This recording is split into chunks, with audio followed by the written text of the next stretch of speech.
Hey people, this is Kygore7, and today I'm just going to give you a little bit of a rundown on the basics of JavaScript. Well, this tutorial won't be too in-depth. It's basically just going to cover, the basics of JavaScript, just the bare bones of it. No fancy schmancy stuff.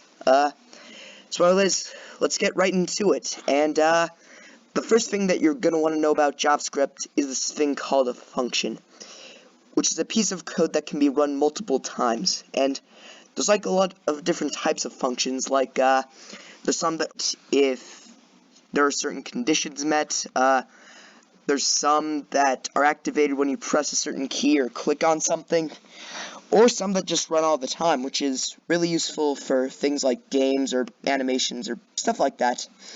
But all you need to know now is that functions are one of the building blocks of JavaScript.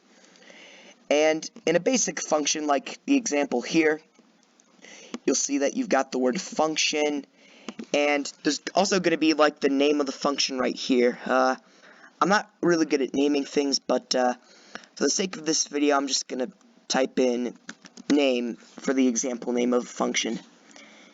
And here inside these parentheses, you're going to have some kind of thing, like it's going to be either like a condition where the function will run, or you could just go ahead and leave it blank if you want the function to run all the time, but that doesn't matter now. Regardless, whatever happens with your function and how it runs, what's here in between these curly bracket things is the stuff that's going to happen, the code that's going to be run whenever a function is executed. Okay, so that's all well and good, but next let's talk loops, which are a lot like functions, but a bit more complicated. And loops are bits of code that repeat until a certain condition is met. So this is an overly simplified example of loops, and there are so many kinds, and this is not in any way like a loop you would normally see, but I'm also kind of new to the coding myself, so we'll just go with something like this. But the basics are, if this thing is happening, then do this thing until the thing condition specified isn't met. And basically run this code. So what it's saying is, basically, as long as this thing is true or this thing is happening, then run this code. Pretty basic stuff. So yeah, we've got loops down. Anyways, we also got variables, and a variable. Oh man, I can't talk today. A variable.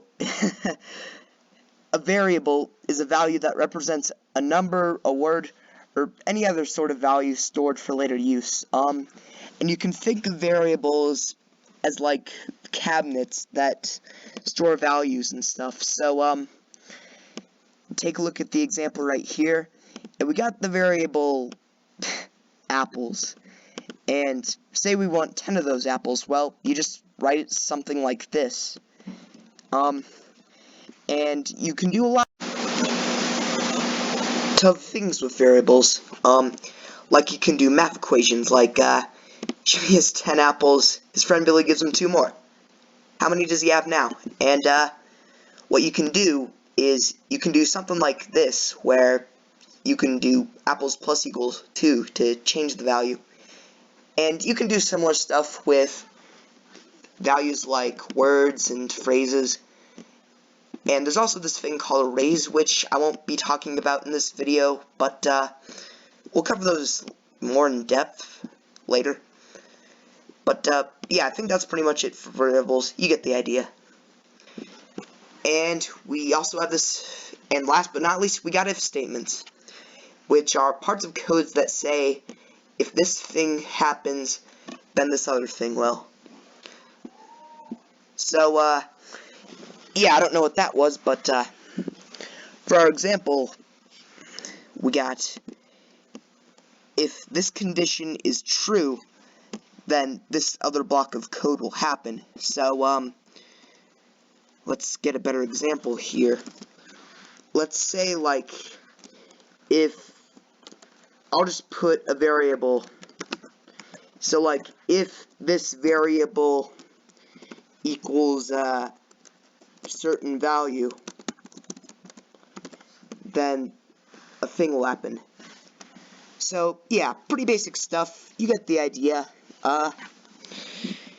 Well, that would be pretty much it for the video, but, I do want to cover one last thing.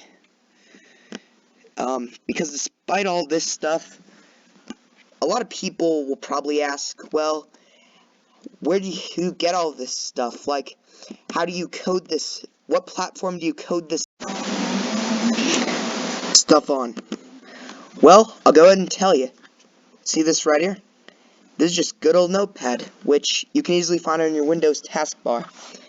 And, while it's definitely the most readily available and cheapest option, there's a lot of other editors out there. Me, personally, I prefer Sublime Text.